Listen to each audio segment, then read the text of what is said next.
Greetings, love warriors. Do not practice your spirituality like a religion. Okay, I'm going to tell you what I mean, and then I'm going to tell you why.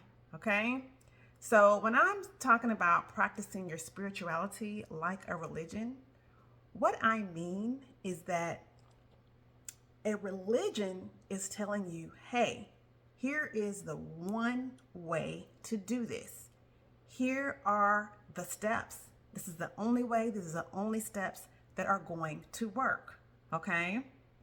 There's only one way to do this. Okay? There's only one way to connect to this infinite God. Okay?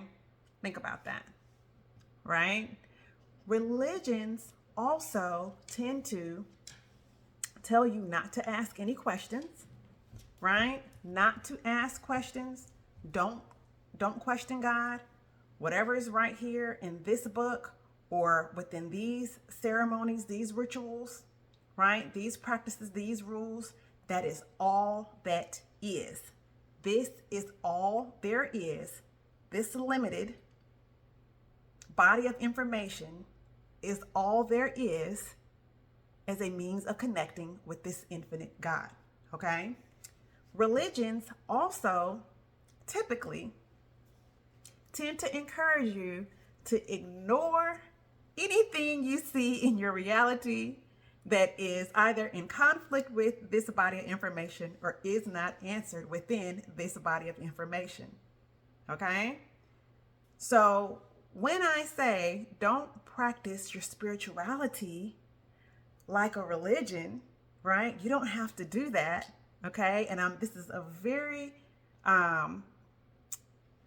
targeted, a very intentional message.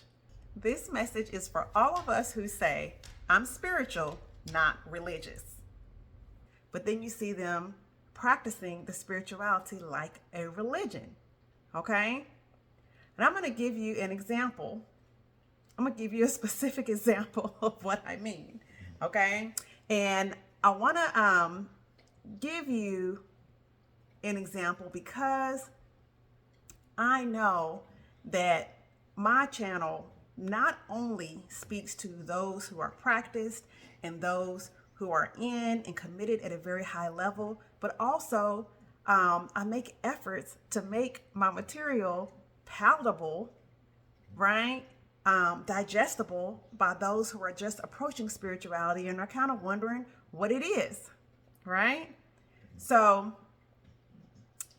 as you begin to delve into your spirituality, right, and you come across certain practices that are common in spirituality, you're going to hear people saying, here is the way to do it, and this is the only way, and if you're doing a different way, you're doing it wrong, okay?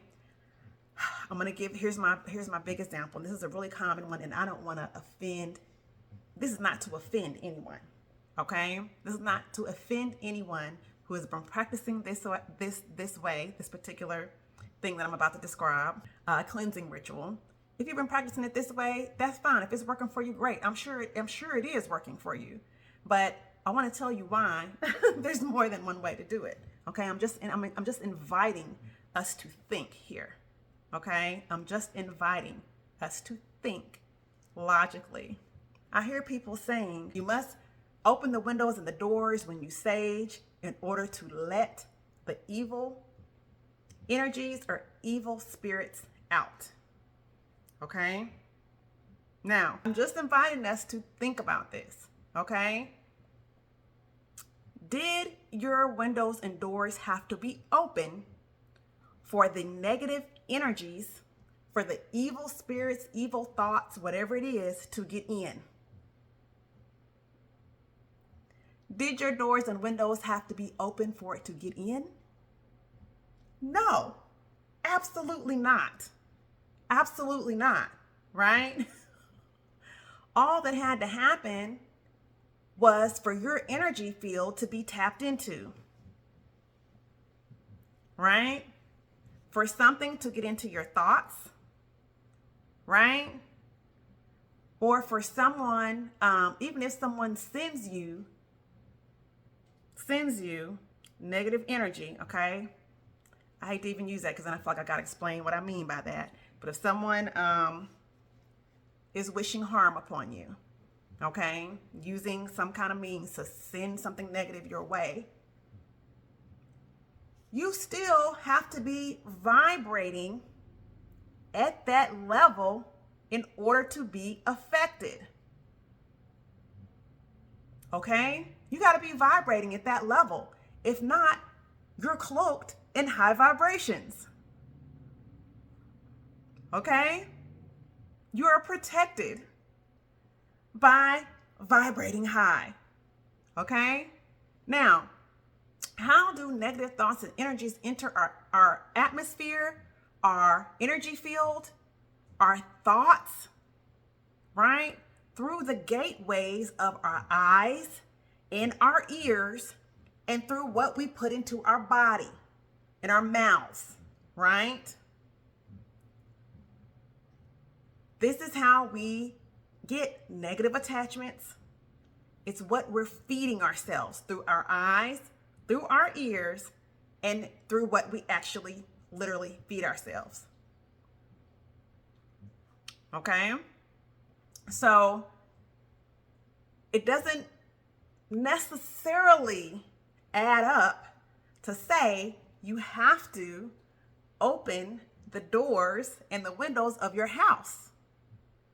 Open the doors and the windows of your mind, of your body, to let out the negative energies, the negative attachments, okay? Close the doors and windows of your mind to things that do not serve you, okay?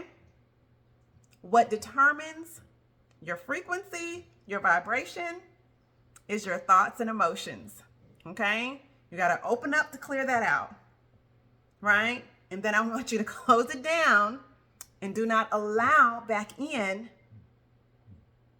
the things that do not serve you, the low vibratory content, conversations, and connections in your life that invited in that negative energy, okay? So I just want you guys to reflect on this, all right? And that's for smudging and many other practices, basic practices that you're going to come across as you go further in your spiritual journey. I want you to always keep your mind open, keep your logic on. You don't have to turn off your logic to be spiritual. That's one of the things I love about spirituality versus religion. Okay? I'm not turning off my logic in order to grow, in order to connect to source. Okay? So do not be afraid to follow your gut on this journey. Do not be afraid ever to follow your own divine guidance, okay? The spiritual journey is about following your own divine guidance. So yes, it's wonderful to get tips and tricks and to learn about, hey, why is it that the spirit of the sage is cleansing, right? What is it about burning this sage that makes it cleansing? It's the spirit of the sage plant, the herb itself, right? Learn, open your mind, find the purpose and the reason and the connection to the divine in everything that you do. That is what this journey is about. So don't be afraid to do that, to keep your mind open, your heart open, and your logic on. Do not be afraid to create something new, okay? When you're creating something new, you're actually connecting to the divine, which is ancient, right? You're tapping into something that's been here all along. And that is where the power is, okay? So I love you guys. Thank you so much for hanging in here with me for these few moments while we just reflect on spirituality. Are you practicing your spirituality like a religion?